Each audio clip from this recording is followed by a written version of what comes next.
महाराज की चर्चा, उनका स्मरण, उनकी लीला कथाओं को कहना सुनना, सब सत्संग तो है ही है, साथ में संभावना भी महाराज के कहे गए शब्दों के पीछे अनकही मर्म को समझना। जिस प्रसंग में, जिस स्थिति में किसी व्यक्ति विशेष से उन्होंने कुछ कहा, वो कही गई बात के पीछे छुपी हुई अनकही बात जो सर्वजन हिताय सर्वजन सुखाय का संदेश रखती है, उसको देख लेना महाराज के उस सत्संग का प्रसाद है। और महाराज की कोई भी ऐसी लीला नहीं है कि जिसमें सबके लिए कुछ ना कुछ संदेश साथ में दिया ना गया हो। बात जो है उसको देखने और समझने की है।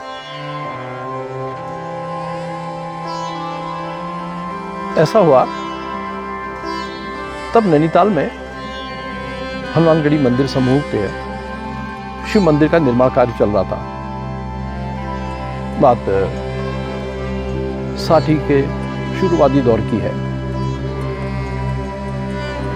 तो महाराज की कुटी में, जो हनुमान जी के मंदिर के पास में ही हुआ करती थी, वो लोग बैठे हुए थे।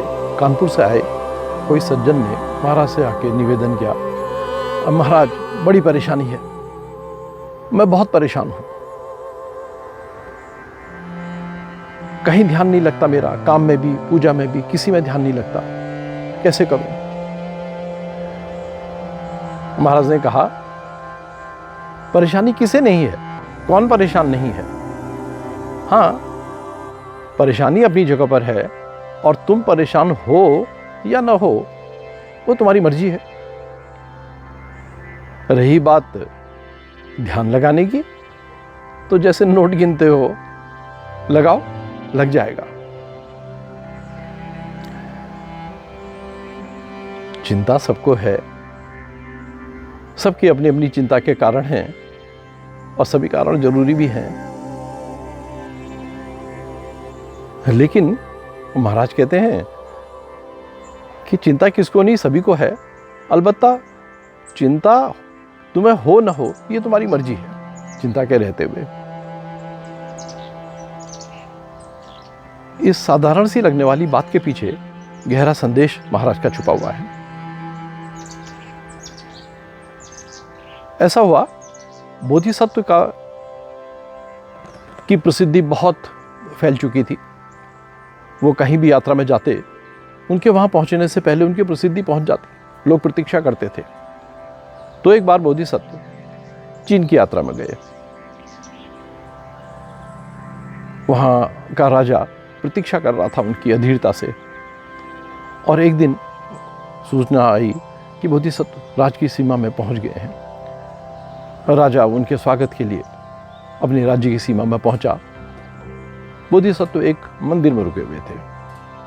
जब शाम को राजा उनके स्वागत के लिए पहुंचा, उसने उनको प्रणाम किया और निवेदन किया कि भगवान, मैं यहाँ का राजा हूँ, आपका स्वागत करता हूँ, आप पधारे, हमारा अहोभाग्य है। लेकिन मैं आपसे एक निवेदन करने भी आया हूँ। बोधिसत्व ने मुस्कुराकर उसकी ओर को देखा। बताओ, कहो, क्या कर सकता हूँ तुम्हारे लिए। राजा ने कहा, भगवान, यूं तो मेरे पास सब कुछ है, लेकिन मेरा मन बहुत परेशान है, बहुत चिंता है, बहुत दुखी है मेरा मन, मैं परेशान हूं इससे। बोधिसत्व ने कहा, अच्छा, कोई बड़ी बात नहीं है, ऐसा करो, मैं अभी यात्रा में थक के आया हूं, तुम कल सुबह आना, मैं तुम्हारे मन को ठीक कर दूंगा, चिंता न करो, मन ठीक हो जाएगा। राजा आश्वस्त हुआ। जब चलने को हुआ तो बोधिसत्व ने आवाज दी पीछे से, उन्होंने कहा, और सुनो, कल सुबह जब आओगे तो अपने दुखी मन को साथ लाना मत भूलना, उसको साथ लेकर आना। राजा के चलते हुए कदम ठिठके। क्या मतलब? कि अपने मन को साथ लेके आना? मन तो हमेशा ही साथ है। कुछ हैरान होकर राजा ने उनसे कहा कि भगवान, मन तो हमेशा ही मेरे साथ है। तो उन्होंने कहा, ठीक है, तुम्हारे साथ ही है तो अच्छी बात है, ले आना साथ में। राजा भारी कदमों से अपने महल को लौटा, बड़े उत्साह से उनके पास आया था कि बोधिसत्व समस्याओं को दूर कर देंगे, दुखी परेशान मन को ठीक कर देंगे। और ये क्या कहा उन्होंने कि अपने मन को अपने साथ लेके आना। अब ये तो हर कोई जानता है कि मन हमेशा ही साथ में है, हर समय पीड़ा दे रहा है, साथ में लेके आना। मन में संशय आ गया। संशय के साथ राजा अपने महल तक पहुंचे और उस रात, पूरी रात वो अपने आराम के लिए लेट नहीं सकते, टहलते रहे बरामदे में, क्योंकि बुद्धि कहती थी, अरे किसके पास जा रहा है, बावला है जिसको ये भी नहीं पता। मन तो सबका सबके साथ है, मन को साथ लेके आना। लेकिन मन कहता है कि नहीं। उनके शब्दों में, उनकी आंखों में कुछ ऐसा है कि जाए बगैर तो रुका नहीं जा सकता। बुद्धि कहती ना, ऐसी गलती मत करना, ठीक नहीं जान पड़ता आदमी। और मन कहता नहीं, जाना होगा। और उस पूरी रात मन और बुद्धि के बीच में द्वंद्व चलता रहा। राजा उस द्वंद्व में पिसता रहा और आखिरी में, जैसा हमेशा ही होता है सुबह होने तक, उससे पहले ही मन की जीत हो गई। राजा ने फैसला कर लिया कि अब जो भी होगा मैं तो जाके देखूंगा ही। अंधेरे ही राजा चल दिया और अभी सूरज की रोशनी हुई भी नहीं थी। राजा मंदिर में पहुंच गया। बोधिसत्व मंदिर की सीढ़ियों में बैठे हुए थे। राजा ने आहट करी, बंदे मैं आ गया हूं। मैंने कहा, आ गया तू? बैठ। और अपने उस दुखी मन को साथ लाया है ना? राजा को फिर झटका लगा। उसने कहा, भगवान वो तो मेरे साथ ही है। उन्होंने कहा, ठीक है ठीक है, चल अच्छी बात है, तुझे पता है कि तेरे साथ है, अब बैठ जा। और तू बैठ जा और जो अपने साथ लाया हुआ तेरा मन है उसमें उतर और देख, मैं तेरे सामने बैठा हूं, ये मेरे पास मेरा डंडा पड़ा हुआ है। तू अपने जैसे ही मन तक पहुंचेगा, बस मुझे इशारा कर देना, मैं एक ही बार में ठीक कर दूंगा।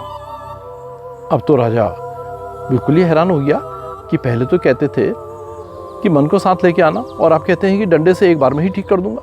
ये मन का इलाज डंडे से करेंगे? तू बैठ। उन्होंने कहा, भगवान। बैठ गया, क्योंकि आदेश ऐसे होठों से आ रहा था कि जिसको इनकार नहीं किया जा सकता था। ये प्रेम की वाणी थी। राजा बैठ तो गया। उन्होंने कहा, कहाँ है तेरा मन? उन्होंने कहा, भगवान मेरे भीतर है मन। उन्होंने कहा, चल अच्छी बात है, कम से कम तुझे ये तो पता है कि मन तेरे भीतर है, बाहर नहीं खोजना पड़ेगा। अब बैठ और अपने भीतर उस मन में उतर, और जैसे ही मन दिखाई दे बस इशारा कर देना। मैं झूठ नहीं बोलता, भरोसा रख, मैं एक बार में ठीक कर दूंगा। राजा बैठ गया, आंखें बंद कर ली और अपने मन में भीतर उतरने का प्रयास करने लगा। धीरे धीरे धीरे धीरे मन की गहराइयों में राजा उतर रहा था। उतरते उतरते गहरे ध्यान में राजा चला गया, उसको मन नहीं मिला। बहुत देर हो गई, राजा शांत था। ऐसी शांति, ऐसी प्रशांति कभी जीवन में अनुभव नहीं हुई थी। बोधिसत्व राजा की मुख मुद्रा को देख रहे थे, परम शांत। जब कुछ देर बीत गई तो उन्होंने राजा को धीरे से हिलाया, कहा, उठ, अब मैं कब तक तेरी प्रतीक्षा करूं? तुझे मन नहीं मिला क्या? ध्यान टूटा राजा का। सामने बोधिसत्व बैठे हुए थे। राजा सामान्य हुआ, धीरे से देखा, बोधिसत्व सामने बैठे हैं। राजा की आंखों में आनंद के आंसू थे और उसी समय पहाड़ के पीछे से सूर्योदय हो रहा था। सूरज की रोशनी दोनों के चेहरे में पड़ रही थी। एक अद्भुत आभा थी।